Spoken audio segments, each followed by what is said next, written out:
जहां जनवरी सीरीज का आगाज और आज दिखेंगी तेजी बात। जी और दमदार एक्सपर्ट्स हमारे साथ जुड़ेंगे जो बताएंगे आपको कहाँ है कमाई के मौके। sptulsian.com के SP तुलसियान हमारे साथ जुड़ेंगे। ट्रेड स्विफ्ट ब्रोकिंग के संदीप जैन जो बताएंगे फंडामेंटल नजरिया क्या है और ये सीरीज कैसी रह सकती है। और ashwinigujaral.com के फंड मैनेजर अश्विनी गुजराल भी जुड़ेंगे। जी हाँ, साथ ही हमारे साथ इस कार्यक्रम में होंगे powermywealth.com के founder and CEO Sandeep Wagle, LFS broking के राजेश शतपुते और पेनोरमा टेक्निकल्स के CEO अल्पेश्वरी आज हमारे साथ बात करेंगे टेक्निकल्स, डेरिवेटिव्स और फंडामेंटल के पहलुओं पर। सिंगापुर निफ्टी आपकी स्क्रीन पर आप देखें, सिंगापुर निफ्टी 10,876 के स्तर पे है और आज हेमंत समझ लेंगे, आज पूरी चिंता मत कीजिए। और देखिए आज एक बड़ा टेक्निकली साउंड दिन है। आज हैं हम दिसंबर में लेकिन जनवरी की महक आ रही है ना। और वॉल स्ट्रीट पे कल एक बड़ा अच्छा सेशन रहा और वॉल स्ट्रीट पे अगर आप देखें कल शुरुआती गिरावट, लेकिन पूरे दिन अगर आप देखें, इनफैक्ट पूरी रात इसके चार्ट्स को दिखता रहा।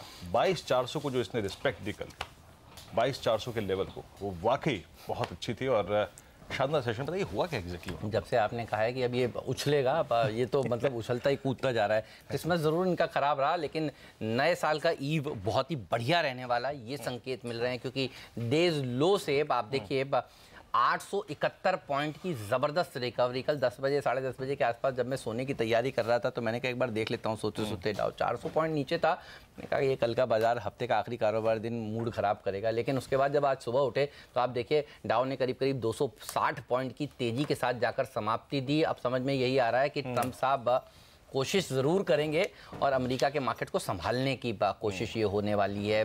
देखिए पिछले 2 दिनों से उन्होंने ना तो चाइना को फटकारा, ना पोवेल साहब जो फेड चेयरमैन है उनको फटकारा। क्यों? क्योंकि देखिए मुखिया तो दरअसल वही हैं, देश के प्रेसिडेंट तो वही हैं और अगर वो इसी तरह फटकारते रहे तो डाउ का भाव आप सोचिए क्या हो जाने वाला है। तो उनको ये बात समझ में आ रही है लगता है और इसीलिए देखिए जब बाजार चलाने का काम वहाँ की सरकार करने लगेगी तो फिर तो इसी तरह की तेजी देखने को मिली। तो मंदी में मत रहिएगा, अमेरिका के बाजारों में लगता नहीं कि अब ज़्यादा गिरावट देखने को मिलेगी और टेक्निकल चार्ट्स पर तो आप ये बता ही रहे हैं। तो फंडामेंटल्स भी इसका साथ दे रहे हैं। अच्छा, कच्चे तेल में देखिए भारत के लिए सबसे बड़ी खबर है कि अभी ये 55 के नीचे ही लगातार टिका हुआ है। तो यहां पर भी एक बढ़िया खबर, तो इससे अच्छी न्यूज़ हो नहीं सकती। SGX Nifty gap up opening की तैयारी कर रहा है। डेटा क्या बना है ये बताइए।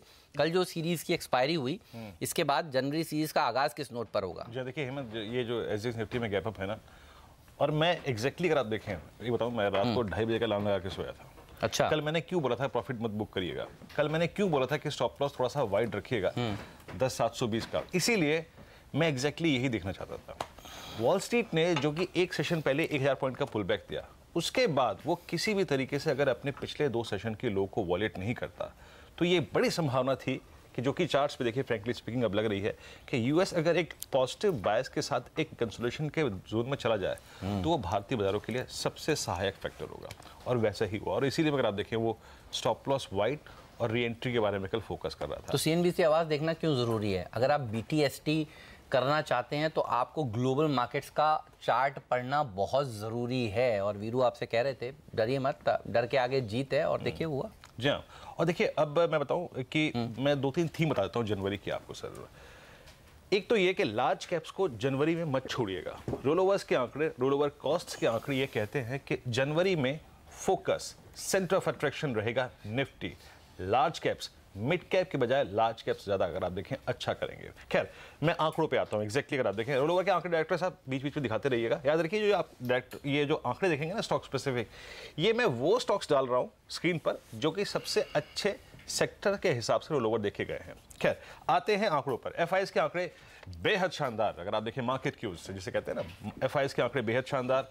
डीआईएस बैकफुट पे क्योंकि उनकी तरफ से अगर आप देखें सेलिंग आई है तो डीआईएस के आंकड़ों को मैं यहाँ पे बैट मानता हूँ। टेक्निकल और एफएनओ सेटअप काफी शानदार, एफआईएस एक्सीलेंट और ग्लोबल न्यूट्रल। क्यों? अगर आप देखें तो यहाँ पर बहुत सारी चीजें हैं, उसको मिलाकर मैंने इसे न्यूट्रल ट्रैजेक्टरी में रखा है। आइए जरा आप देखिए एफआईएस के आंकड़े 1731 करोड़ रुपए की बाइंग। आपको बार बार बोल रहा था एफआईएस के आंकड़े जिस दिन कैश में नहीं भी होते उस दिन ये दर्शाते हैं, ये दिखाते हैं कि वो हेजिंग कर रहे हैं अपने आप को, अगर आप देखें बाजार में सिक्योर कर रहे हैं और जब मौका मिला दाव खेलेंगे। और आप देखिए 131 करोड़ की बाइंग। हाँ डेफिनेटली डीआईएस की सेलिंग थी, लेकिन अगर आप देखें बाजार में नेट कैश था करीब 1100 करोड़ रुपए के आसपास। डेरिवेटिव्स में एफआईज ने 191 करोड़ रुपए की नेट बाइंग करी। और याद रखिए, मैं 2 आंकड़े आपको देता हूं आज। इंडेक्स फ्यूचर्स में 1040 करोड़ रुपए की बाइंग और स्टॉक फ्यूचर्स में 670 करोड़ रुपए की बाइंग। एफआईज ने भारतीय बाजारों पे दांव खेला है। और सिक्के के 2 पहलू होते हैं। अमूमन अगर आप देखें, आप उछालें तो एक आता है, यहां पे एफआईज ने दोनों पहलुओं पे दांव खेला है, स्टॉक पे भी, इंडेक्स पे भी। तो एफआईज के आंकड़े बेहद शानदार। निफ्टी के ऑप्शंस के आंकड़ों पे आइए। याद रखिए, नई सीरीज का दायरा ये कहता है कि 10, 500 और 11,000, ये एक ऑप्शंस के आंकड़ों पे आ जाइए पहले, उसके बाद ही चलते रहने दीजिएगा। 10, 500 निचला छोर, 11,000 ऊपरी छोर। और इस 500 पॉइंट के ऊपर याद रखिए दायरे में 10,680 के ऊपर एक्सट्रीम स्ट्रेंथ होगी और 10,680 के नीचे कमजोरी होगी। 10,700 तक का कोई भी डिप बायबल होगा, खरीदारी लायक होगा, और उसके नीचे का नहीं। ये अगर आप देखें जनवरी के लिए दिशा है आपकी। आज करना क्या है, आज एक गैप अप ओपनिंग के बाद पॉसिबली हम जा सकते हैं कौन सी ट्रेजेक्ट्री में, 10,900, 10,920 की ट्रेजेक्ट्री में जा सकते हैं। प्रॉफिट बुक करने का अगर आपका कहीं मन हो, क्योंकि आप अच्छे प्रॉफिट में बैठे हैं और मेरी अप्रोच के मुताबिक अगर आप चल रहे होते तो आप अच्छे खासे 300, 350 पॉइंट के वाइल्ड में बैठे हैं, तो बुक कर सकते हैं। लेकिन याद रखिए, मेरे टारगेट्स होंगे 10,900, 10,920 के आसपास के। स्टॉप लॉसेस क्या होंगे, थोड़े वाइड रखिएगा अगर आपका लंबा दाव खेलने का मन है।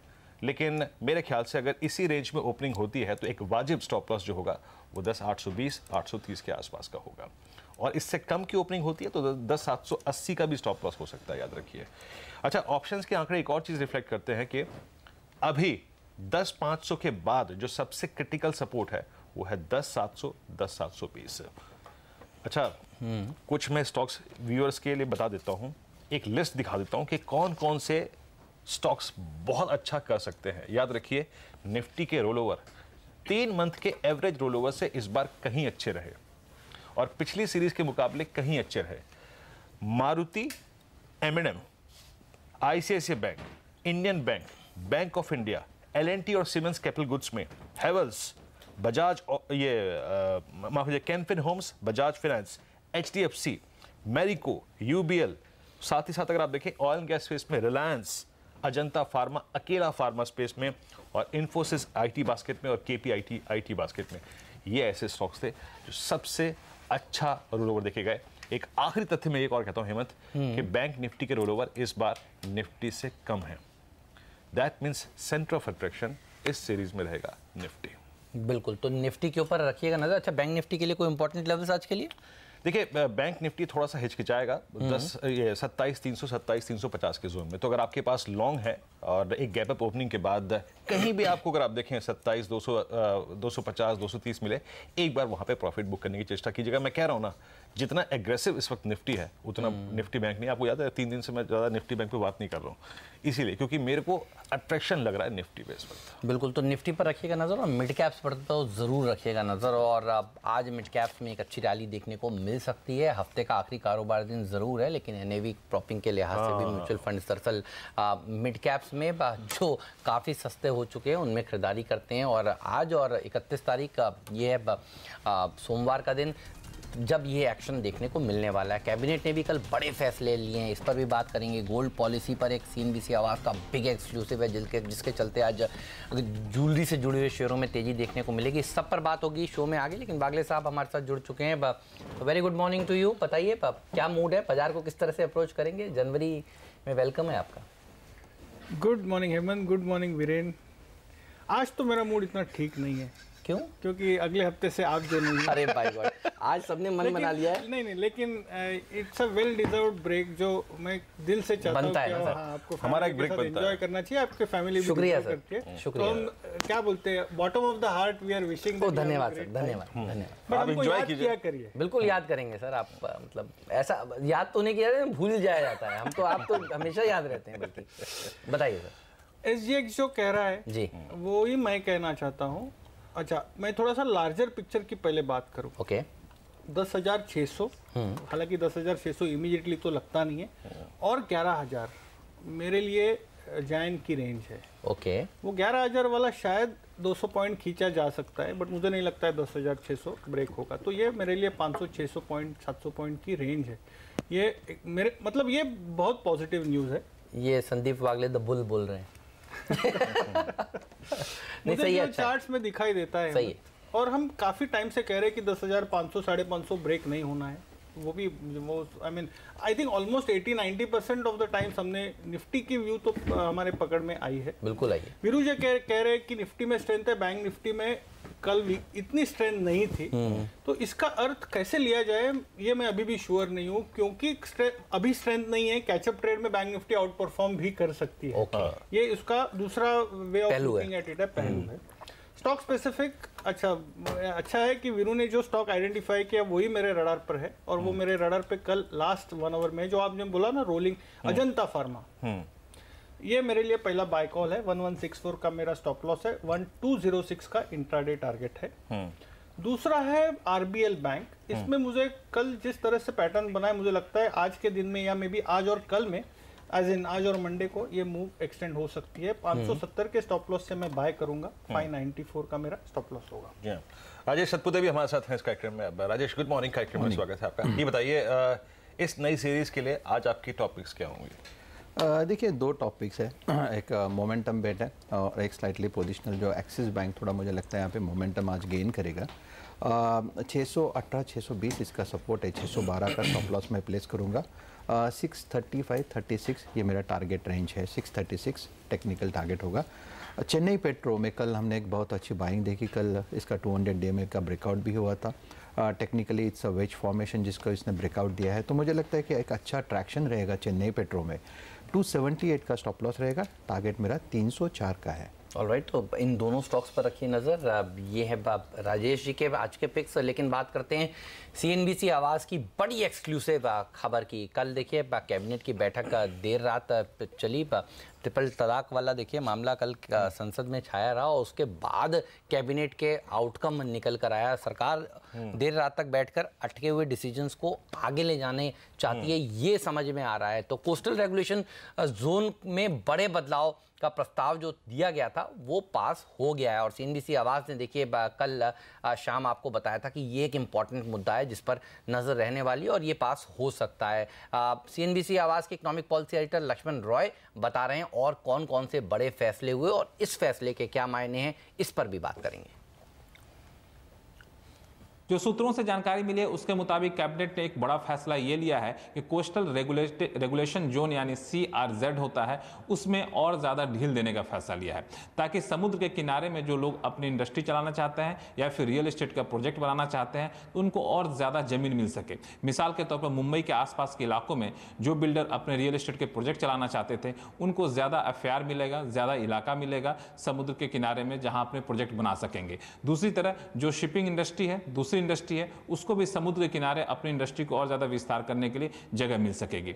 दूसरा जो महत्वपूर्ण फैसला लिया गया वो है कि कोपरा के एमएसपी सरकारी खरीदी कीमत करीब 2200 रुपए प्रति क्विंटल बढ़ाने का फैसला लिया गया है। तीसरा कि जितनी भी सरकारी कंपनियां जो शेयर बाजार में लिस्ट नहीं है उसे लिस्ट कराने का सैद्धांतिक फैसला कैबिनेट ने लिया है। हालांकि इसकी प्रक्रिया क्या होगी इसको अल्टरनेट मैकेनिज्म तय करेगा जो कि मंत्रियों का एक समूह है।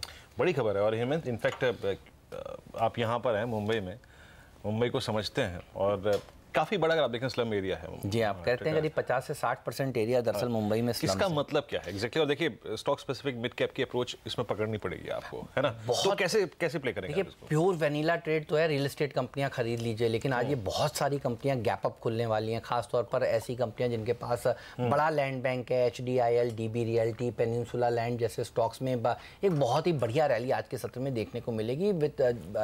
कई बार CM फडणवीस साहब ने PM से ये गुजारिश करी है कि दरअसल CRZ के नियमों को आसान करना चाहिए। और क्यों करना चाहिए? क्योंकि PM जी की जो महत्वाकांक्षी योजना है हाउसिंग फॉर ऑल, वो तभी हो सकती है जब आप ज़्यादा स्पेस बनाने दें उस लैंड पर और लैंड को भी दरअसल बढ़ाने की कोशिश करें। तो CRZ कोस्टल एरिया वाला जो लैंड है उसके लिए अब उस पर आप ज़्यादा कंस्ट्रक्शन कर सकेंगे और इससे देखिए उन कंपनियों को तो लाभ होगा ही जिनके पास CRZ के अंतर्गत लैंड पहले से बैंक अवेलेबल है। लेकिन ये वो कंपनी, ये जो खबर है ये उन कंपनियों के लिए भी पॉजिटिव है जैसे कि शिपिंग कंपनियां SCI के लिए, क्योंकि देखिए SCI के पास भी कोस्टल एरिया में काफ़ी सारा लैंड बैंक है।